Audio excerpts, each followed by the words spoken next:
paano niya naayos. Ang problema pala dyan sa issue na yan, yung kinabit kong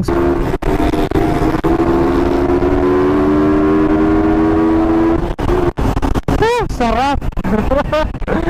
Ay, ang sarap na ng response. Panalo, sarap. Ewan lang, ang saya-saya ko lang talaga guys, kasi okay na, na-resolve na yung mga problema ko, yung mga issue ko dito sa aking Raider 150 Fi.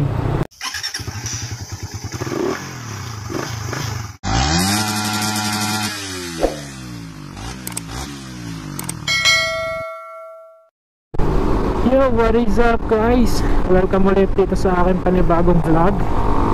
Yan, so for today's video magpaparitune na tayo ng aking ECU. Dahil nga nung nakaraang vlog ko binanggit ko yung dalawang major issue na ayoko talaga dito sa Raider Fi ko. Yung pinakaunang issue is na-resolve na.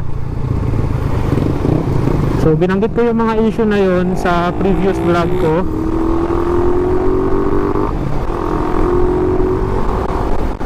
So just to make the story short guys, yung unang issue is yung namamatay sa high RPM. Yan. So na-resolvehan na yung issue na yan dahil pinunta ko kay Venworks. Ang una kong pinuntahan is kay Shera dahil ang akala ko yung ECU yung problema. Isa sa suspecha ko yung ECU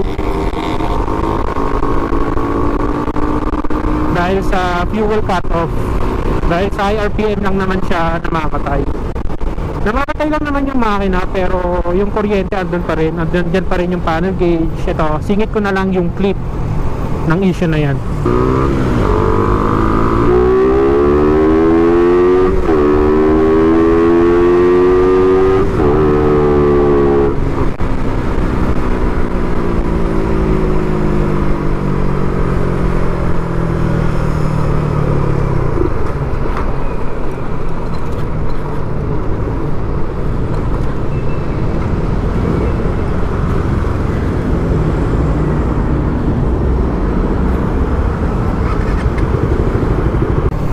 Ayan, so okay na yan, naayos na yan ni Venworks. And paano niya naayos?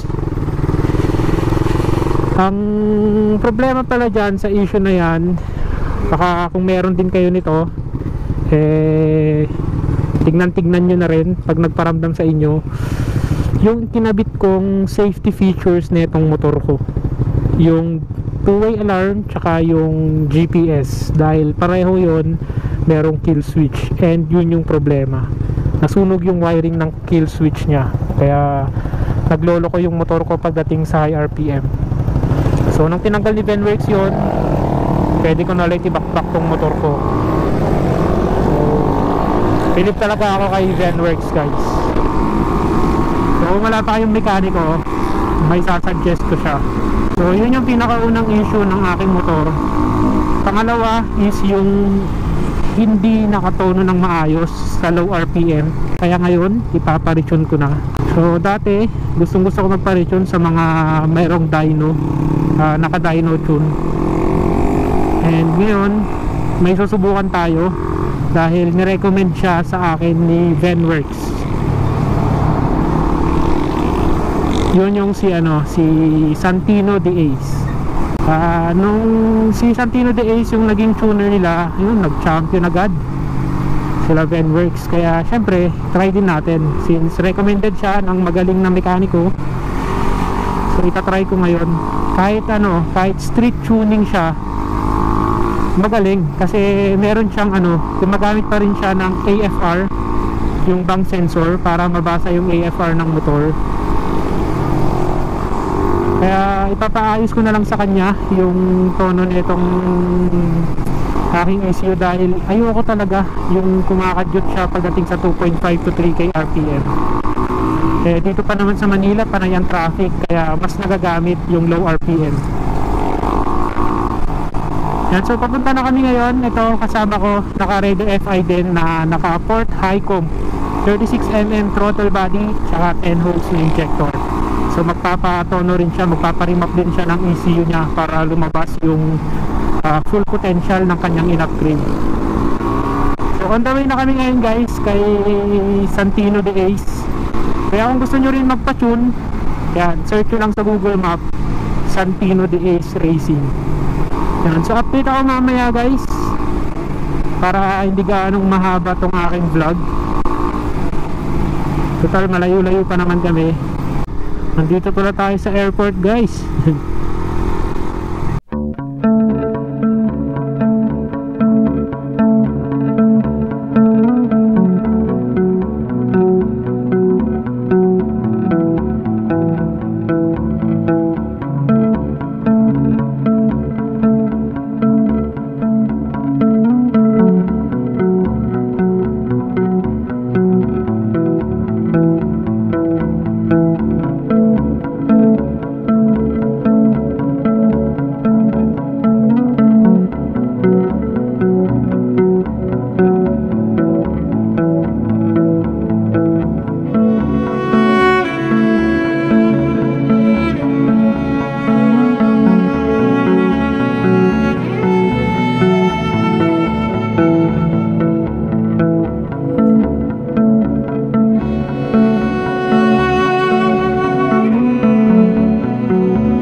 A few moments later. Yo, what's up guys? So ayun, okay na. Na-retune na ang aking ECU. At napakaganda na guys. Saya ko na. Dahil ang ganda na ng response. Kahit low RPM pa yan, okay na, nawala na yung sinasabi kong pagkadyot niya sa may 3K RPM. Sulit, grabe, suwabe. Suwabe na yung pagka-remap niya. Tapos ramdam mo na may response na siya kahit sa high RPM. Yan o, may response na talaga. Panalo guys. Dati kasi guys, naniniwala ako na mas okay yung may dyno. Wala akong tiwala nun sa sa street tuning. Pero dahil in-explain sa akin kung anong advantage ng street tuning, napakaganda pala guys. Kaya ito, sulit na sulit yung yung remap sa akin.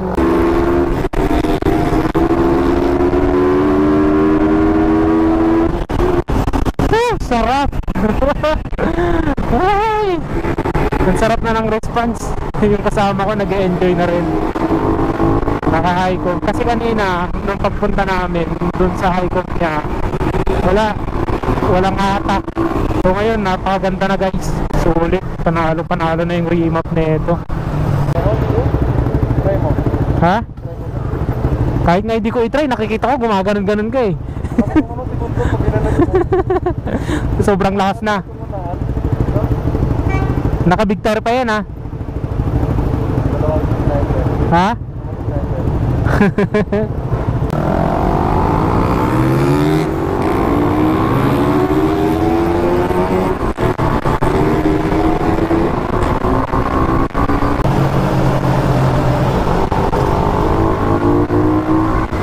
Panalo. Sarap. Sulit na sulit yung pinakayod ko guys. Kasi sabi ko, nung nag-chat ako sa kanya kay Santino de Ace, sabi ko na-recommend ako ni Penworks. Kaya ang presyo, kaya ang presyo binigay sa akin is 1,500. Na ang presyo niya raw talaga sa iba is 2,500. Ngayon, yung siguro para sa akin na kahit 2,500 yung ibayad mo, sulit. Kasi yung performance na binigay niya ang ganda compared dun sa nagparimap ako nun na gumamit pa ng dyno. Ilang beses din akong bumalik, tapos may pugak-pugak pa sa may 2.5 to 3k RPM. Eto sobrang ganda na ng response, panalong panalo na siya guys. Sulit na yung binayad ko, 1,500 lang guys. Kaya kung iba man yung ano, kaya sabihin nyo napanood ko kay ganito na 1,500 po yung price nyo, sabihin nyo lang sa kanya guys. Kasi kinukuha niya rin yung channel ko kanina para daw mag-subscribe siya. So shout out Santino de Ace Racing. Maraming salamat sa ano, sa pag-return ng aking ECU. Sobrang ganda ng response, wala akong masabi. Kasi ang problema ko talaga, yung pinakauna is namamatay nga sa high RPM. Pangalawa naman yung pugak sa may 2.5 to 3k RPM. Kasi nga dito sa Manila madalas ang traffic, so mas nagagamit yun. So sa pugak-pugak niyang yun, namomroblema ako kasi kumakadyot talaga siya, tapos wala pang ganong power pagdating sa high RPM. Nahalata niya rin yun. Kaya ngayon nagulat ako, high RPM mas responsive na siya kaysa dati. Panalo. Kaya sa mga naka-testing siguro dyan sa ano, remap ni Santino de Ace, comment down below naman kung satisfied din kayo, kasi ako satisfied. Ito yung isa kong kasama kanina guys, hindi niya rin motor yung gamit niya kanina, yung Port High Comp na FI. Yung gamit niya kanina versus ngayon, ibang iba daw. Ang lakas na raw humatak. Ewan lang, ang saya-saya ko lang talaga guys, kasi okay na, na-resolve na yung mga problema ko, yung mga issue ko dito sa aking Raider 150 FI. Asan na yung kasama ko? In-enjoy na nga ito bumakbak. You know, oh, 2.5 yun, may response na. Okay na, panalo. Tapos yung ano pa niya, tinanggal yung takip ng bank sensor kanina, sobrang itim. Sulit yung ano, kahit man ginabi kami ngayon, sulit. Kaya ngayon kung may gusto ring magpa-retune or magpa-remap, suggested ko talaga yung ano, Santino de Ace. Kahit hindi naka-dyno, kahit sabihin mong street tune lang yan, testing nyo para malaman nyo yung sinasabi ko. Kayo na mismo ang tumesting. Gawin mo 1.5 lang compared sa presyo ng iba 3.5. Ito sulit na sulit. Iba yung power na binigay. Ay,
yan na guys, speechless talaga ako ngayon.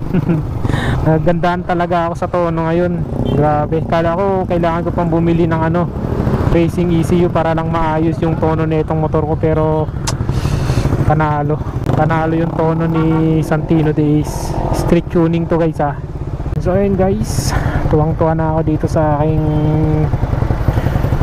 pagka-tune ng aking Rima PCU. Ayan. So maraming salamat sa panonood guys. Maraming salamat kung umabot man kayo sa part ng video na to. So short video lang siguro to, since diniscuss ko lang naman dito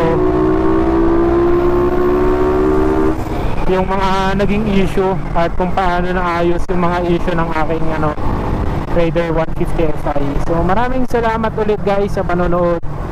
Sana huwag niyong kalimutang mag-like at mag-subscribe dito sa aking YouTube channel. Hanggang sa muli guys. Peace out.